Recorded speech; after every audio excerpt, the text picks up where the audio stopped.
This is an oral history interview conducted for the Witness to War Serving a Nation project at Nauset Regional High School in Cape Cod, Massachusetts. For the sake of this interview, please state your full name and community you now reside. My name is Gregory A. Bond. I reside in Hyannis, Massachusetts. Okay, the first question. What was your childhood like in Chicago? Well, I was born in Chicago. I lived there for approximately 5 years, 6 years, and then we moved to Florida. So it was, I guess, pretty much not up to me in Chicago. As a child, what was your understanding of war? Well, my father was Navy, and of course he was involved to some degree with Vietnam. But even with the way it was then, it wasn't a discussion that went around the table. We didn't talk about war in the house. We talked about other things. How did you end up on Cape Cod? My wife Jenny is from Cape Cod. We married in 1984. We met actually both in the Air Force in Chanute Air Force Base, Illinois. We were married, and then I continued my military career, and she got out shortly after that. And then it was kind of funny because after about 30 years, I said, you know, you've followed me around for 30 years. Perhaps you should tell me where we're going next, and I'll go with you. And here we are, back in Cape Cod. We actually got married here.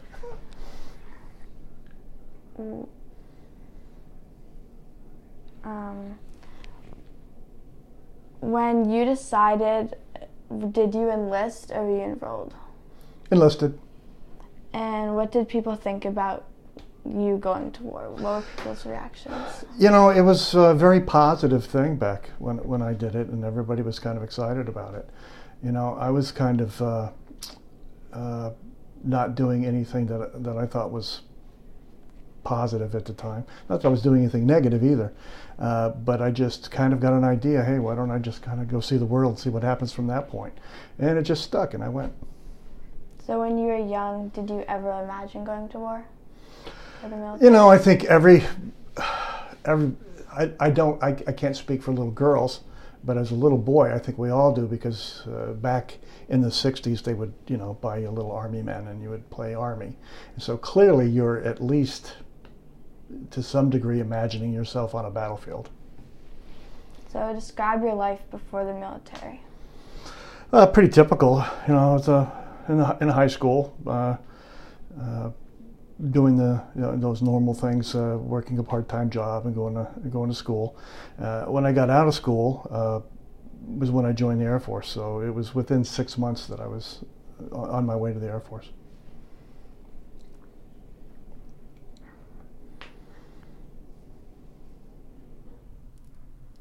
Okay, so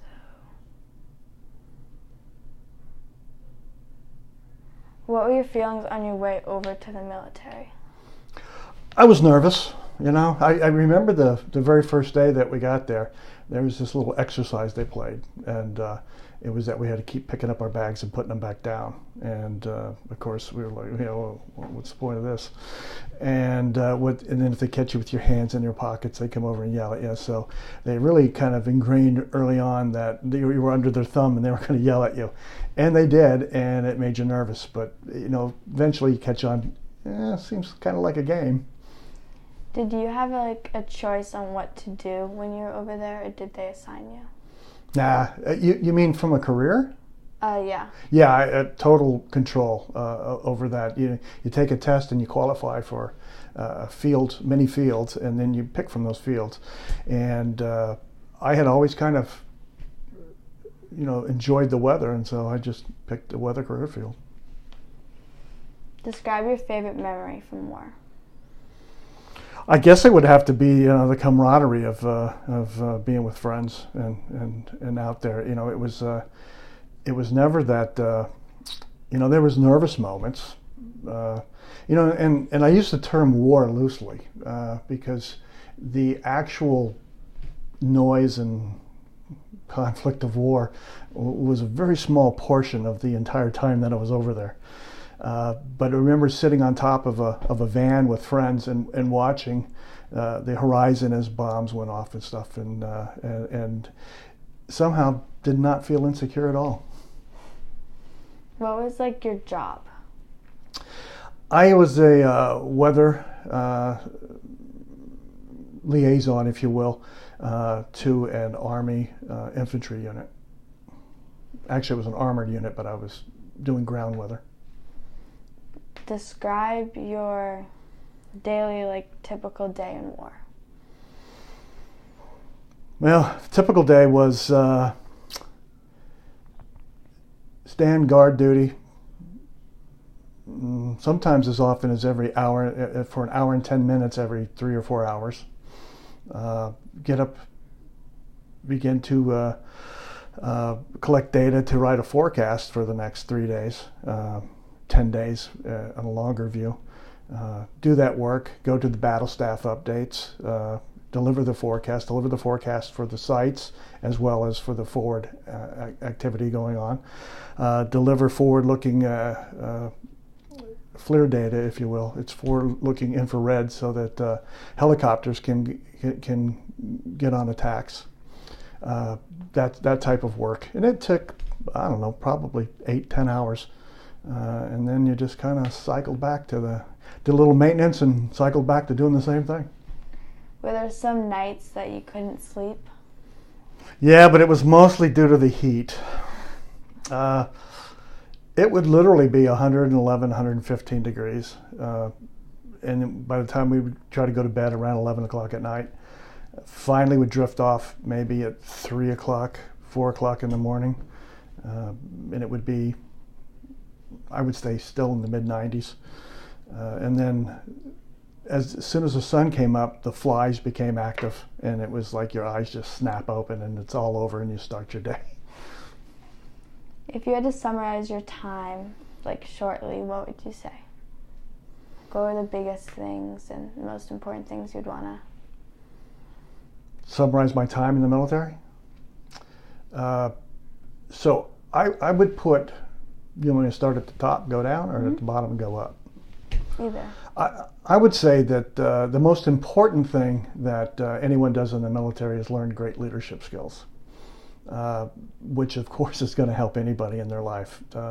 And to give you a good example is that when you're young and you're growing up, it becomes easy to make excuses for something, or easy to blame it on somebody else.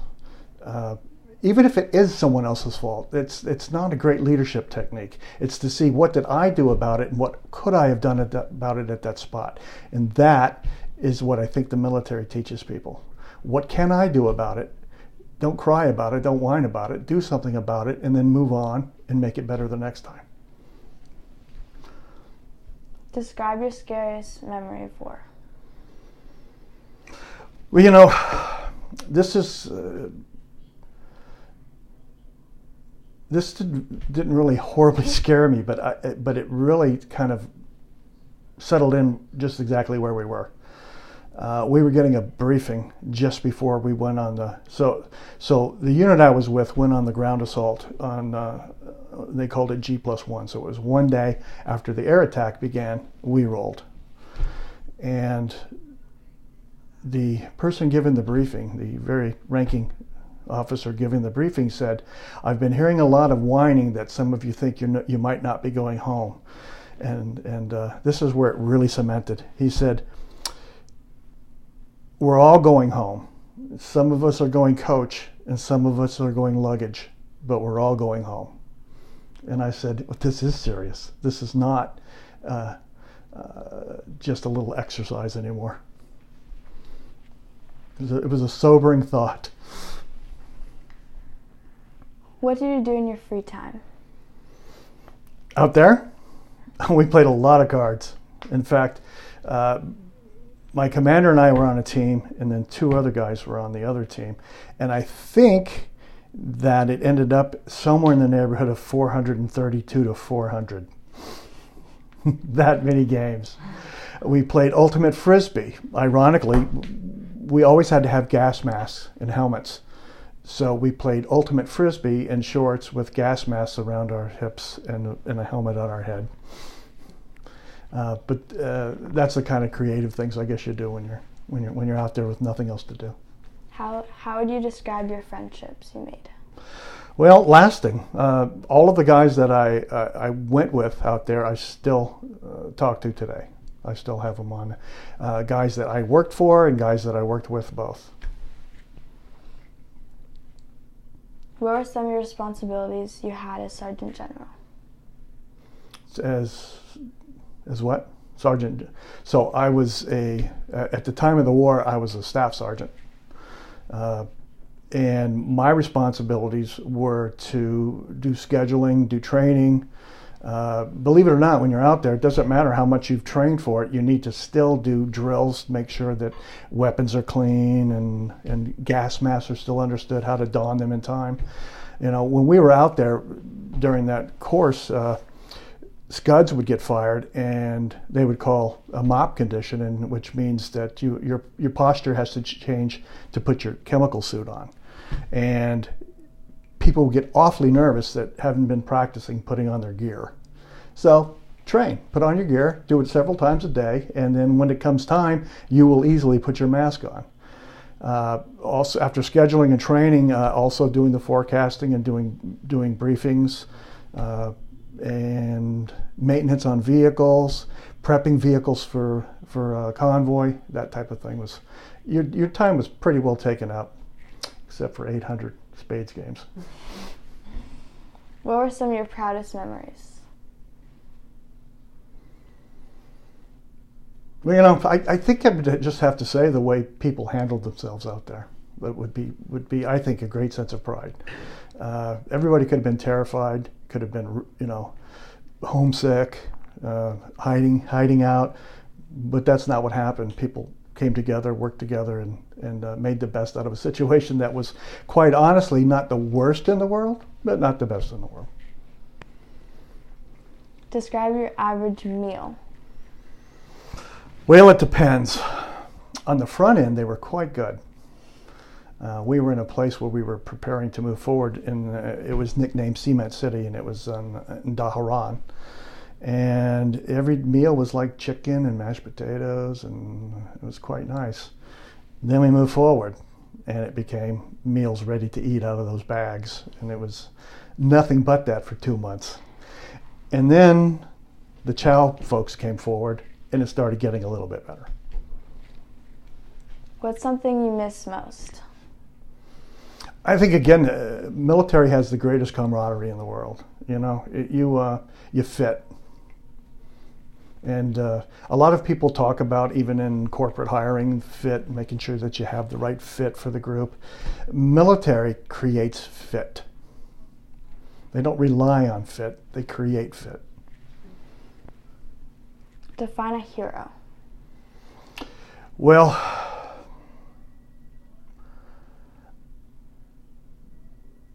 it's a really difficult thing to identify, you know.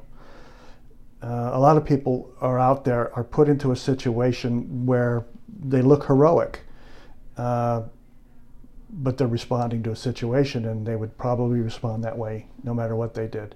But I think if you're going to be a hero, or if you're going to be seen to be a hero, you just do the best you can, even when you don't think anybody's watching. What's the first thing you hear when you hear the word Persian Gulf? You know, it really doesn't evoke anything. It was just a place. Still is. Would you ever go back to Saudi Arabia or Iraq and visit? Well, I can't imagine why, but would it be willing if there was a specific reason? Absolutely.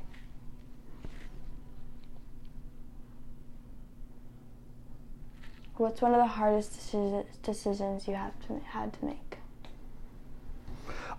Well, I think the hardest decisions that you make, and again, I believe they're decisions. They might not be great or good decisions, but is leaving your family and going to a theater of war. I think personally it's harder on the families than it is on the military member. And when you make those decisions and you go, there's not really a consult for your family. I mean, it's not like hey, what do you think if I? Because if you had that consult, they would say, well, I just think that's a bad idea. And so I think that's the hardest decision you have to make is do I do it, and do I do it now? What did the military and war teach you about independence?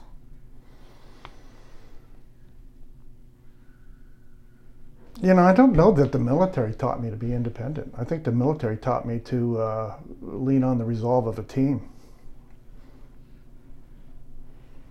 So, did you have any contact with your family, or letters? Or? I did, and it was pretty phenomenal too. I had a tent, of course, and I was operating out of my tent. I had a map machine that pumped out maps with weather data on them, and then from that I would analyze them and draw the weather up. And then I had a field phone, and I would just pull it up. It was called a TA-312, and then I would just turn the handle and then pass on information. Well, I found out that I could just do that little handle there, and then I could ask them for the AT&T operator, and then they connected me to the AT&T operator, and then they called my wife. Describe how you met your wife. We were both in forecaster school in Chanute Air Force Base, and we were in the same class. And I met her day one, and we started dating shortly after that. We went and visited each other's family after the school was over, and then I went to Spain, and she went back home, and then I called her up and asked her to marry me from Spain.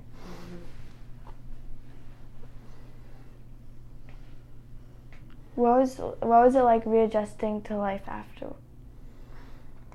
I just thought it was really simple. The Army prepared all the folks that were out there through actually 3 or 4 different classes to understand the differences that may be now, how you feel about how it is when you go back, and how things may have changed with your family since you've been gone for so long, and these sorts of things.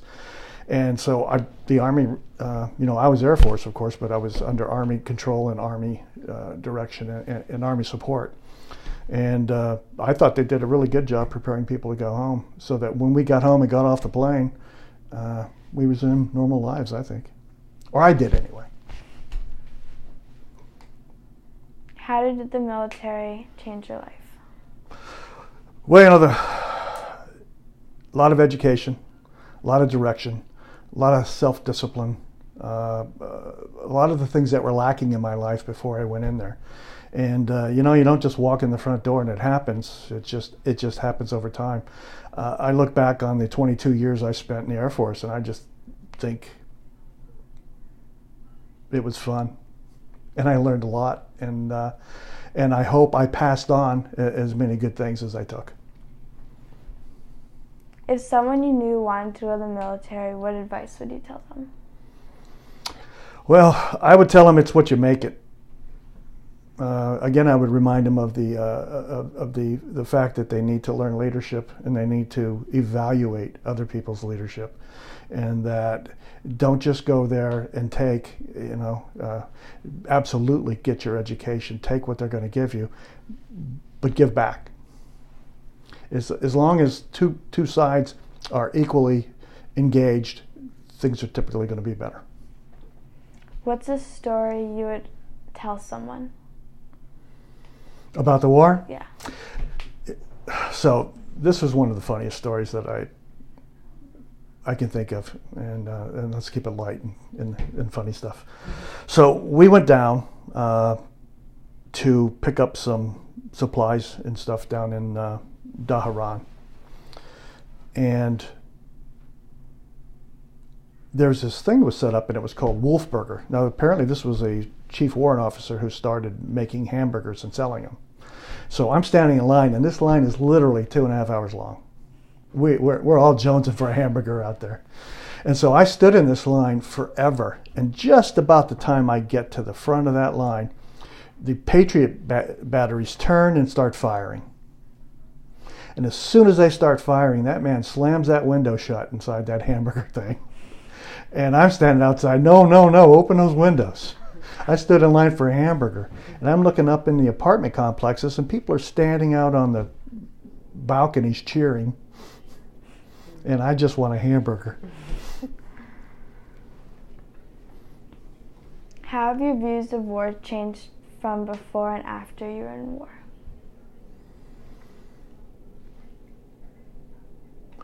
You know, I don't really think that they did change. It did, you know, I think it bolstered a sense of duty. I don't think it certainly didn't take away from that. I think what I learned while I was there was positive, not negative. If anything, I would say it probably made me a little better person having gone than not having gone. If you were your age then and had to make the decision to go or not, would you go? Yes. How often do you think back on the time you spent? A lot, quite often.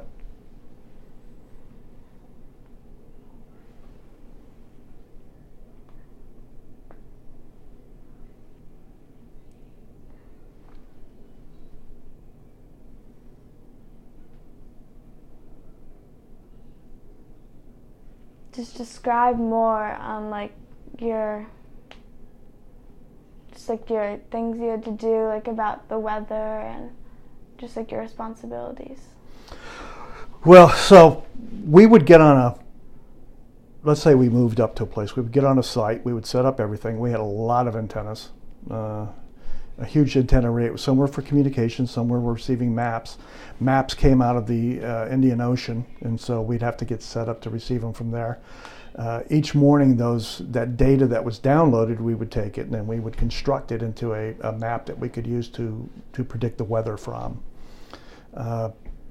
Typically, we could go out pretty reliably 72, 96 hours.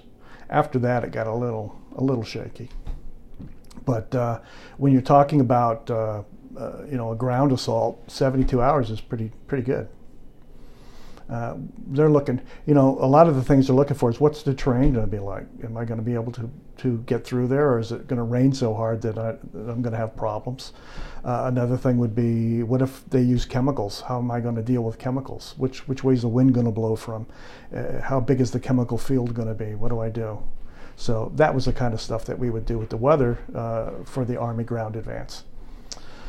And then the bulk of the time was just what I would call maintenance, making sure the trucks were ready to go if we have to go. We had a 5-ton and several pickups and Humvees. You make sure that's ready to go. You run back and forth between what we would call D-Main and the Division Tactical Center, which is the forward element. Back and forth with data and information, and do a briefing and then come back and that type of thing. And that just eats the day up. Is there anything you learned about the weather that you could use now? Could I use it now here? No. But did I learn things I could use in the desert environment? Yeah, I think so. You have to rely on sparse data in a desert environment to do the weather. And so I think that would probably be beneficial if somebody was trying to write a forecast in a desert. Describe your career you do now. Well, now I am doing medical durables. A little bit different. So when I came out of the Air Force, I got a couple of offers. In fact, I got one here in Hanscom to do weather stuff up here in Hanscom. And I thought, I've done weather for so long, and you can only be right 50% of the time if you're in weather. So why don't I go do something else? So I had done training just before I got out, so I went into the training field in the corporate environment. And I did training for a while, then I led a training section, and I became the director of a training division, and then finally became the senior director over an entire, North American operations. So. And what do you do with your career? What is it? With what? like with the medical, like what do you guys like? Ironically, what I do is leadership, which is what I've been, kind of hammering about. But what we do as a division is we rent medical beds and medical devices to facilities and people, but typically facilities. Specialty beds, not just like hospital beds, but beds that you would be on if you had pulmonary problems or something like that. Are you still, like, how often do you talk to people about your time? It's one of those things. If it's a group of ex-military that get together, it'll inevitably come up. But it's not like that often. Even with ex-military, mostly ex-military or current military talk about other things. I don't think people enjoy the concept of war. People die in war. And so we don't really talk about it in the context of war. We talk about it in the context of military camaraderie.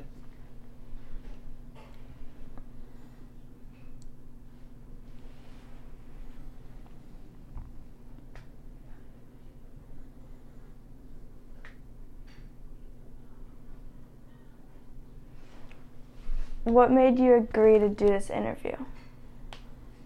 I was asked. Were there any worries or? No, I'm proud of what we did. I'm proud of our country. I'm proud of what every military veteran does. We do important things. We don't expect anything special from it.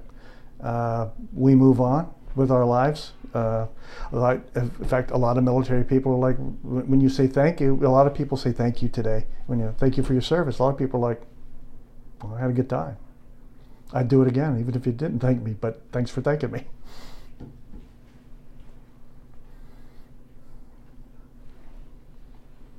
How much part of your life is your military experience? I would say probably a third. So think of it in the context of high school. It's very different, I know, but from a segment of your life. Every segment of your life goes towards developing who you are. And it doesn't stop, no matter how old you get. It just keeps doing it. If you hit a pinnacle point and you make that the defining moments of your life, you go down. You don't get better. You don't grow. So that's kind of the way I look at it. It was a great 22 years. I really enjoyed it. I came out of it with a degree I came out of it with multiple degrees. I came out of it with a lot of stuff. I think I put back in though. I think I paid back for what I did. I came out of there with extraordinary medical benefits. I can surely say that's great.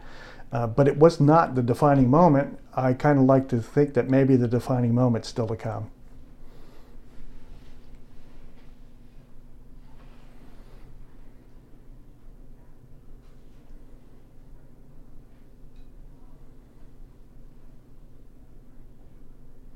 Are there any things that in your daily life that make you think back on war or your time? I don't think it makes me think back on war, but it does make me think back on training and what I learned. I think any time a situation comes up, if you have to make a decision and you have to make a quick decision, you look back on your learnings and how do I make the best decision? It's not always going to be the perfect decision. You can adjust it at that point, but I think I look back on the same training that put me into war as the training that can keep me going today. How is it when you left your friends at home for military? How is that? That was kind of a bummer. When I left and joined the military, all my friends did not. I was the only one that left. I stayed in contact with just one of them, to be honest, and I'm still in contact with him today. What was his opinion on it? Well, he was kind of like, well, I don't know why you want to leave, but okay. It's just, you know, everybody has a different opinion of what makes sense in their life, and it only makes sense to them. From my side of the house, everyone in my family served. It wasn't like I was breaking out and doing something different in my family. If you didn't come from a family that everyone served, well, it would seem kind of alien to someone else, I think.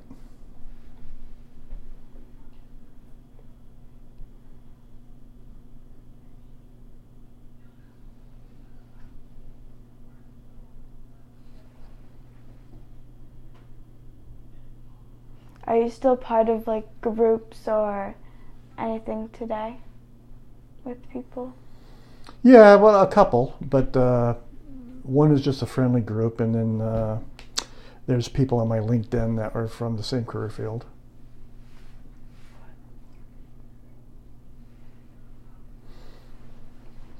But yeah, we keep in touch. So the interview is almost over. Is there anything else that is important that you'd want to say? No, I think you covered most of it. Again, I think that the most important thing that comes out of this from the perspective of someone looking into the military is that it's a great opportunity. But like any opportunity, it's what you put into it that counts. And if you have an opportunity to see the military from the inside, I think it would be a good thing for folks. Okay, thank you for your time. Thank you. Thank you, Natalie. It was interesting to hear everything.